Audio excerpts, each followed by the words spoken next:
Bonjour la famille, bonjour, bonsoir. Ça dépend heure à laquelle vous allez suivre la danoise. Bambote ebele bisika bijibino boboto bondeko. Nakati ya mabota nabino bandeko nanga. J'espère que vous allez bien. Moi aussi je me porte très bien. C'est comme déjà lundi, voilà. Ok, shalom, shalom naba homme de Dieu, ba chantre de l'éternel, ba shalom. Bisika bijibino boboto bondeko nakati ya mabota nabino.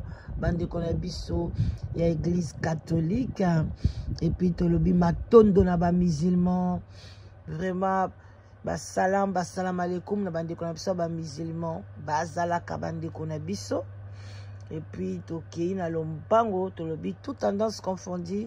Bonjour et bonjour, bonsoir et bonsoir. Ça dépend heure à laquelle vous allez suivre la danoise. Voilà, bandeko nanga na kozabino temps ebelete nazali libanda ya London, naza na kati ya France, précisément na Lille. Non nazongi London te, mais ndeka toyaka biso tosepelaka na biso ko analyser ba prophétie, ce qui prophétie yé et ça la biso bien parce que quand nde na yebisaka bino prophétie ezali vraiment eloko moko ya malamu eza eloko yo parce que nyonso oto salaka na mokili et bandradano na spirituel.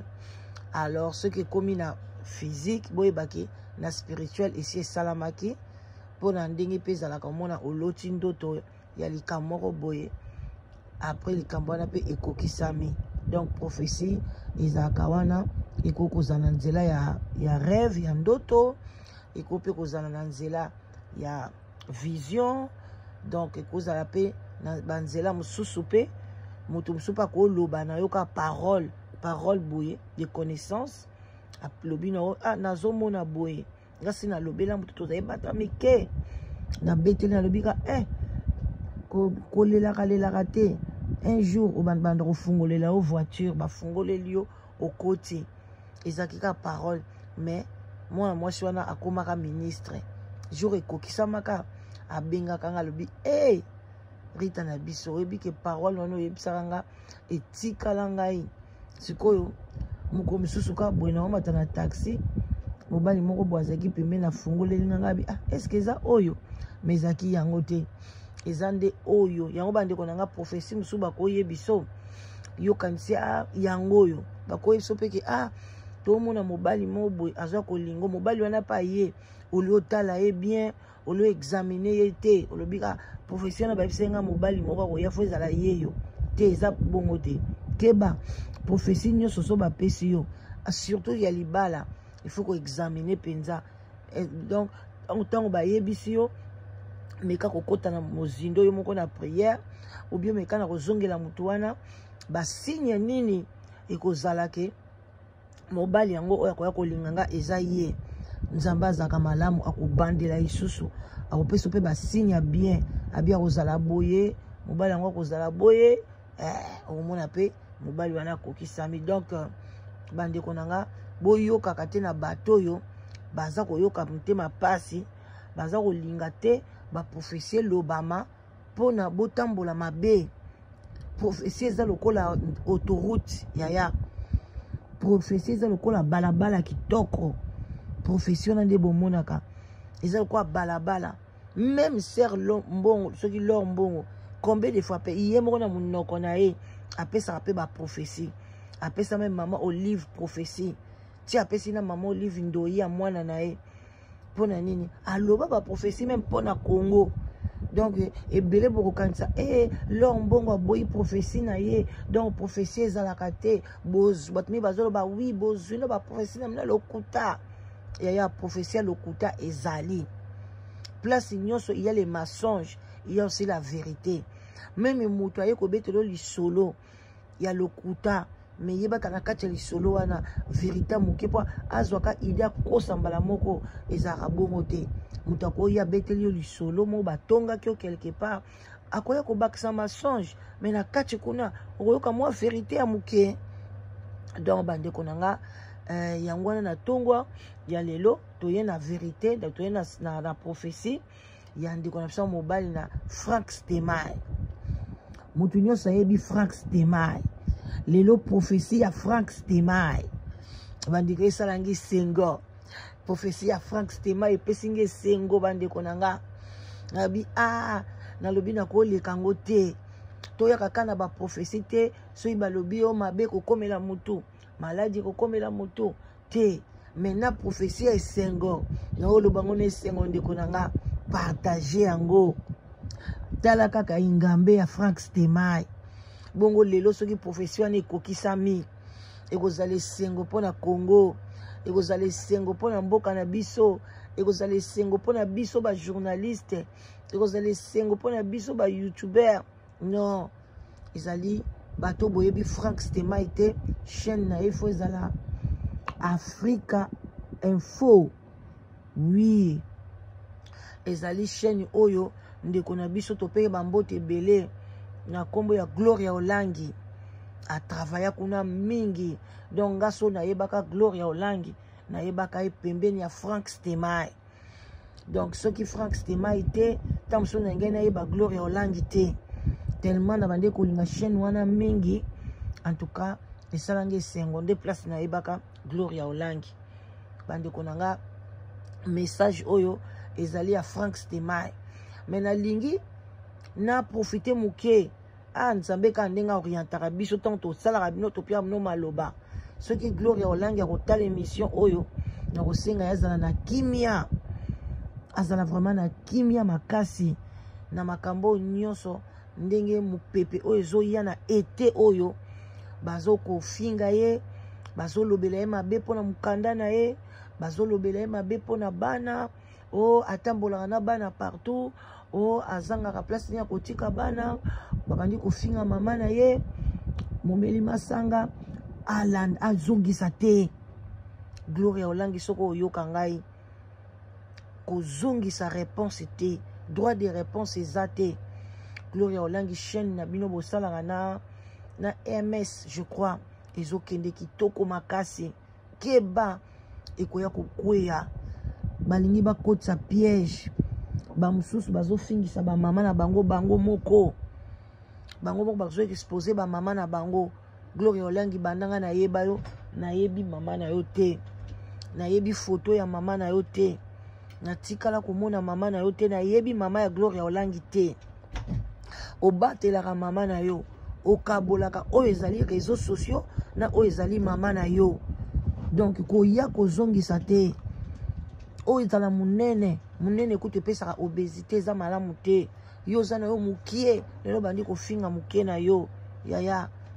zala na yo na esengo ebele bazoluka bana bazozwa bango te yo nzambe apesi yo bana kitoko makasi surtout bagarçon lisusu oyo balingaka mama na bango koleka bafille na kala to banda kokanisa bana basi mutu bakangamaka na mama te eza bana mibali alors batela bana nona mibali tambolaka na bango partout biso nyonso toyaka poto toyaka na babebe tobande kotambola na bango partout nde place opesa bana na éducation malamu vanda na yo kosundula bana na yo te osundoli pa bakoko okei te un jour tango tokokola tala Grâce Mbizi atambolaka na mwana na ye bébé star na biso ya Grâce Mbizi atambolaka na mwana na ye Gloria kolanda mutu te kozongisa réponse te wana ezalaki kaka mwa entre parenthèse kende liboso na site na yo ndenge bima mpenza na babordure mosusu ezanga nango ntina ata babambi yo bombe kopanzana te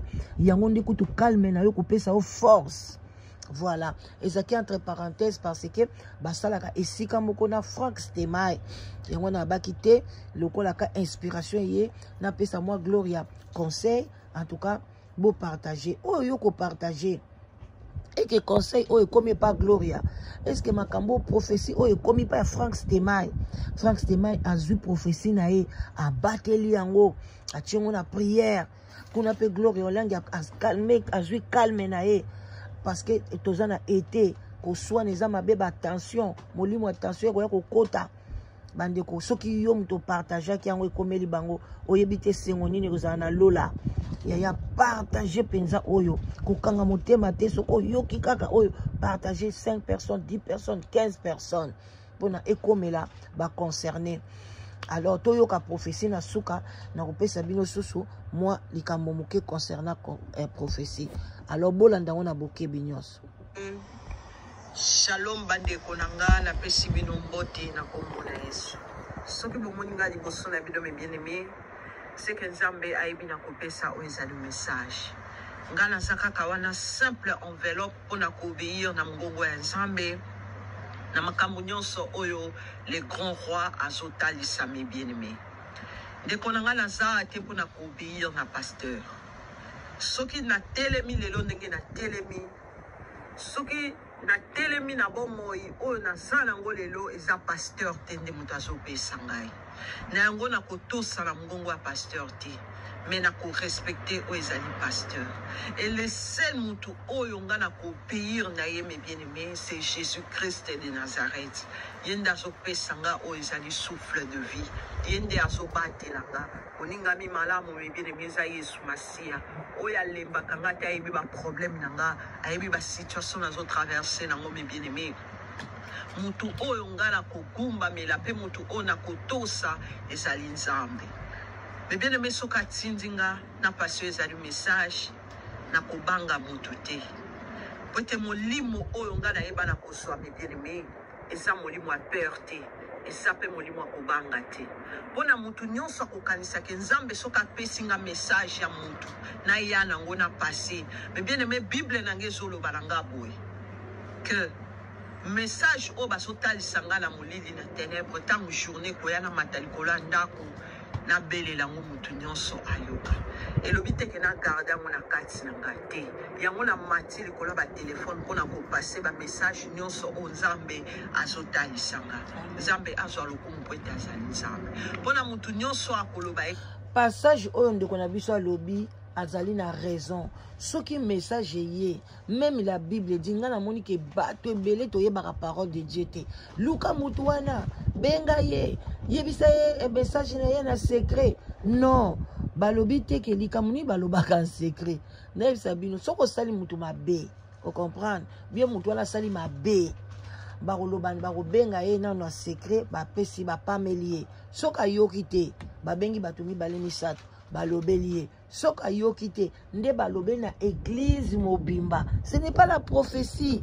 Congolais bo tellement kobiyoka yokeleki bino bo ondi ko lobali lobala Nzambe na nzela ezanga tina. Mais ngai na bande komitungisa manabi ah Seigneur. Ngai ochenga na kati nanga na yoka pe ba prophétie na examinaka yango. Mais nayoki batu bazoloba makambo ebele. Nzambe apesa ngai ngambu nazanga ba verset mais Dieu a permis na tanga na Matthieu. Ezaki Matthieu. Matthieu 10. Merci. Matthieu 10 à partir il y a 25 tiba 27. Na yoko mona ke Nzamba lobi soko yoki surtout voix audible na ye. Il faut ganga ngona makasi. Ndenge mama lobi o matili kolanda ko pona tango akala ba radio ba nini ba télévision ezalaki te ba YouTube ezalaki te. Il faut ganga ngoma makasi pona mokili yo kango sikoyo ya bino ekomi tellement masumu to sala ngo ebele bato bakomi to prophétie yeli bango ba se repentir baliba yebisa ngo en secret biso to bando loba na biso kaka olingi oyoki olingi oboyi na yo. Voilà, merci tozo continuer. Maman Fatou continue na yo. Ba message eza kaka pona bato ba eba mais bien aimé Nzambo azana kati na biso awa na groupe de la vérité ayebi mutu nyonso mes bien aimé. Ayebi mutu nyonso na abonné à faux compte Nzamba ayebi yo. Na moment oyo Nzamba kolinga ako exposer pe ako talisa moko na moko mes bien aimé. Nga naza kaka simple enveloppe et naza wana kaka pona kobéir nitinda ya maître nanga nga naza kaka wana pona kobéir soka lobi nanga kende na gauche na ke na gauche soka lobi nanga kende na droite na ke na droite naza kaka wana instrument oyo aza ko utiliser pona komema message na bana na ye et message o Nzamba pesi eza pona frère na biso ya journaliste na kombo ya Franck Stemai. Peuple de Dieu Nzamba yebi biso nyonso. Nzamba yebi bana na ye nyonso. Et avant de passer le message, na kobondele pa la Nzambe, ezalanga te koloba kasi molimo na Nzambe nde eloba na kati na Père éternel et Dieu tout-puissant, na peso merci papa na pambolo kodozali malamu mon Dieu mon roi. Tika itengala kita Yahweh, yondo matapo yondo mérité double honneur. Na bengani mi pepe nyonso ezali ya yote, o nyonso ezo confesser kombo na oto kozali mokonzi ekende musika. L'esprit de vérité la tangai. O nyonso ezali ya yote Yahweh na bloqué en par le nom puissant de Jésus. Kasi oyo ezali ya yo nde ebima na monoko. O protection divine na nga na foyer na nga Yahweh, pe na batu nyonso bazolanda ezali message. Ozwa na olokumu pe nkembo de na lobi. Amen. Mais bien aimé lelo na lali na so so o ezali vision et na kati na vision peuple de Dieu na mona ki o ezali soulèvement populaire na kati na Kinshasa. Na moni population etelemi et population esimbaki mabanga na banzete me bien aimé bazobunda na basoda. Na mona ki soulèvement populaire et salem makasi. Et nga na kati na vision na bandaki kokima o ezali basoda bazaki na ba arme na zokima. Kokima na bandaki kokima na nzela na bandaki kokende. Na moni o ezali Frank Stemai me bien aimé na kati na vision et azalaki vraiment bien sécurisé et a tellement qu'il kola mutuka azoya tango amoninga alobi nanga bioso ki manini nga alobi soulèvement populaire ezakuna population etelemi et bazobunda nda alobi nanga alobi abi yango bozo ki manga abi oui yango tozo ki mapo bazobwaka mabanga na banzete nga na kati na vision na yebisi nga alobi kokende nzela wana te nzela na kuna ezali bitumbe za kuna alobi siko nzela ni tokokende il faut tokende kaka nzela po nzela mususu ezate et mais bien aimé tango Frank Stemai ya bandi kokende engala kati na vision molimo na Nzambe bandi koyebisanga nzela mususu ezate yango nde ezali côté élévation na ezali élévation na ezo dépendre na gouvernement côté asokende nde élévation na ezakuna il faut affronter o ezali réalité ezali bosona pour être élévation ezali bosona et mais bien aimé tango na baluki pona yoka mungongo e bande kolobalanga na moni muto azalaki te. Et na moni kaka Frank Stemai na voiture azokende azalaki ndenge ba mikonzi ba telemaka likolo ya voiture et ya telemaki bongo bato mosusu bazalaki ya kofanda et ndenge azokende bato ebele babandaki kobelela Frank Stemai bato bazobelela mais nzela bandaki kokende bitumba ezalaki kuna et azalaki na choix te ifo akende kaka na nzela wana et mais bien aimé côté nga na telemaki na bandi koluka mongongo oyo bandaki koloba nanga ala moko na ye kobima ezalaki vision. Tango na l'amour qui peuple de Dieu na monde qui nazala qui na vision na bondele par Nzambe et Saint-Esprit apé singo ezali discernement molimo na Nzambe abandi ko yebisanga mwana nanga makambo na talisio pona mwana nanga ezali Frank Stemai na kopambola ye na ko visiter et bénédiction na ye ekozala lié na gouvernement na ko bénir ye makasi na kati ya mboka Congo akozala élevé akozala mutu munene na kati ya mboka Congo na bénédiction na ezali lié na gouvernement et loba na ye atambola na kobanga ngai loba na ye atambola tout droit na nzela na nga po ete bénédiction ezali boso na ye et mais bien aimé tango na silisi kobondela yango na ye kopase o ezali message na journaliste ya mboka na biso na kombo ya Frank Stemai.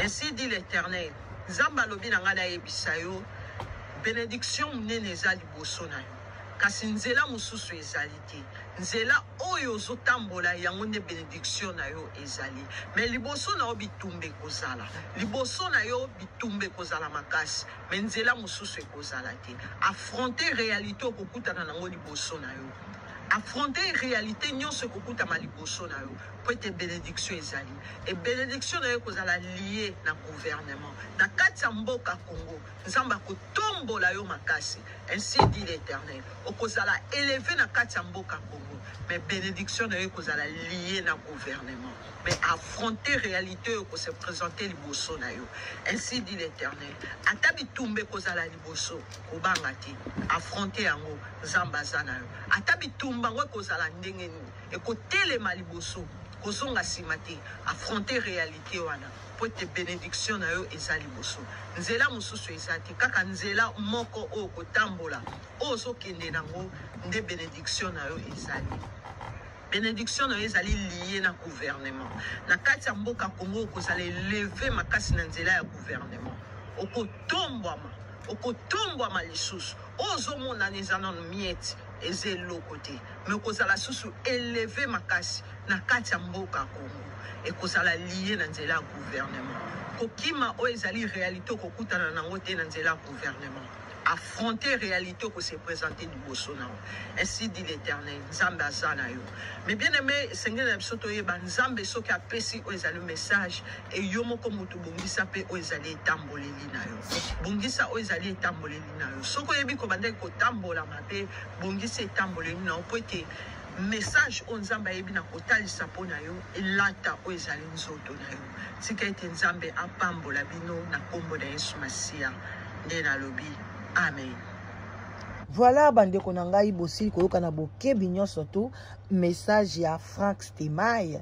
Donc ndeko na biso mwasi likambo to ya kolimbola ezalité ezaka nde totiaka mwa ba commentaire na biso amonaki ke mobulu soulèvement populaire donc mobulu ekotaki na mboka tango soulèvement populaire mingi ezalaka so balingi balongola balingi baningisa kisti ya bokonzi ya président na kati ya mboka. Alors bandeko na ngai ekope kozala na mandat na ye tango azaka na kati ya mandat soulèvement populaire esalami ekoki kozala pe mandat na ye sili na tango ya élection. Alors na période wana baza komona ke Frank Stemai aza kozwa bénédiction na ye bandeko na nga ekoki pe kozala ka na président de la république te ekoki kozala pe na kati na niveau même ya famille na ye azali komata niveau akoki pe kozala akokoma lem soupe chef ya coutume na bango akoki pe kozala chef na entreprise na ye akoki pe kokoma lelo na top de top ya YouTube. En tout cas ezali prophétie moko ya kitoko makasi mais pona ekokisama ndeko mwasi alobi ezaka toujours na ba principe nango oyo kaka il faut toujours ko tiango na prière ko sele yango pe na ba prière ko batela yango ko landa penza ndenge nini et puis osa o milingisa pe na domaine wana oyo basaleli yo prophétie.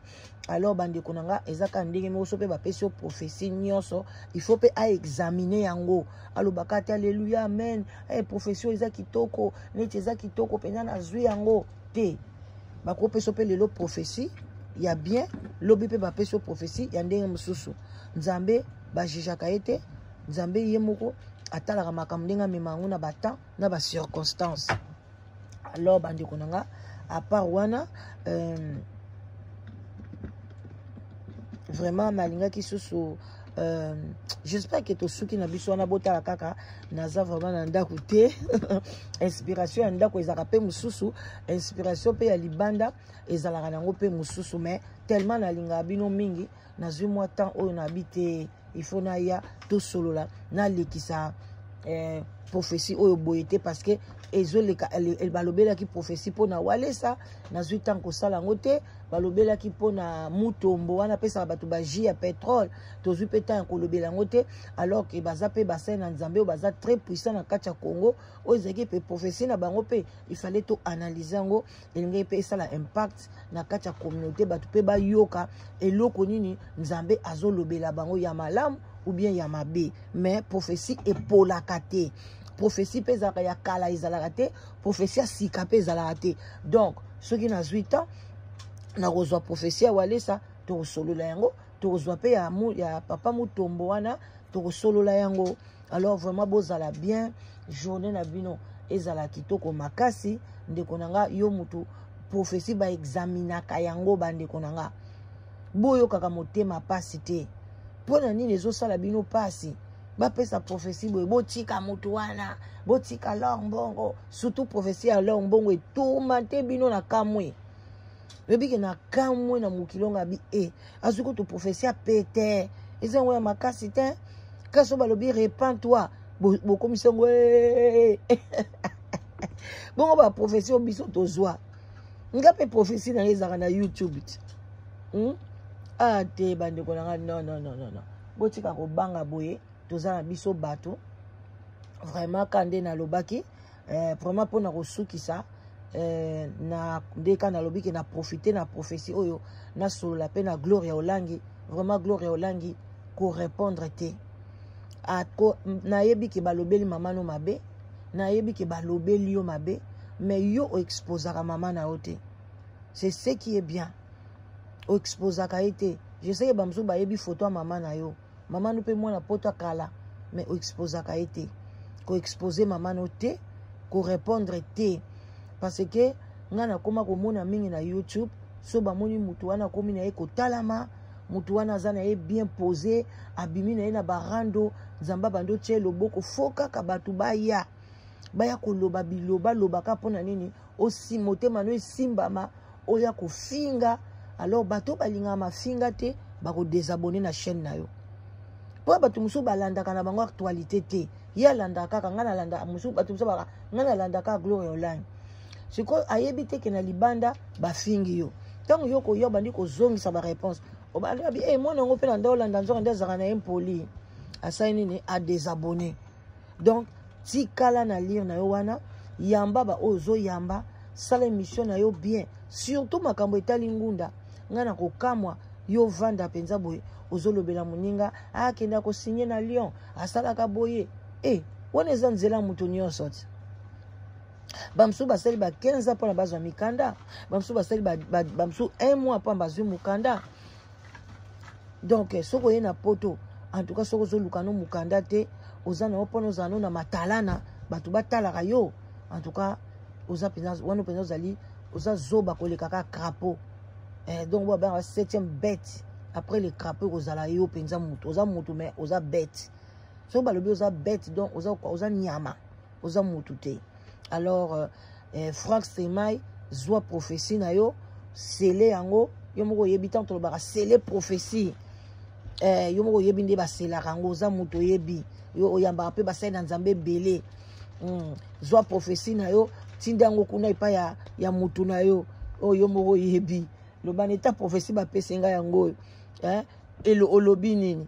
En tout cas ils allaient bien makasi. Merci Frank Stemai na musala na yo salaka nzambe apambola yo prophétie na yo emona na miso bato ekende liboso aliba oba loba boya kofinga siko prophétie ya Frank Stemai bolobi nini.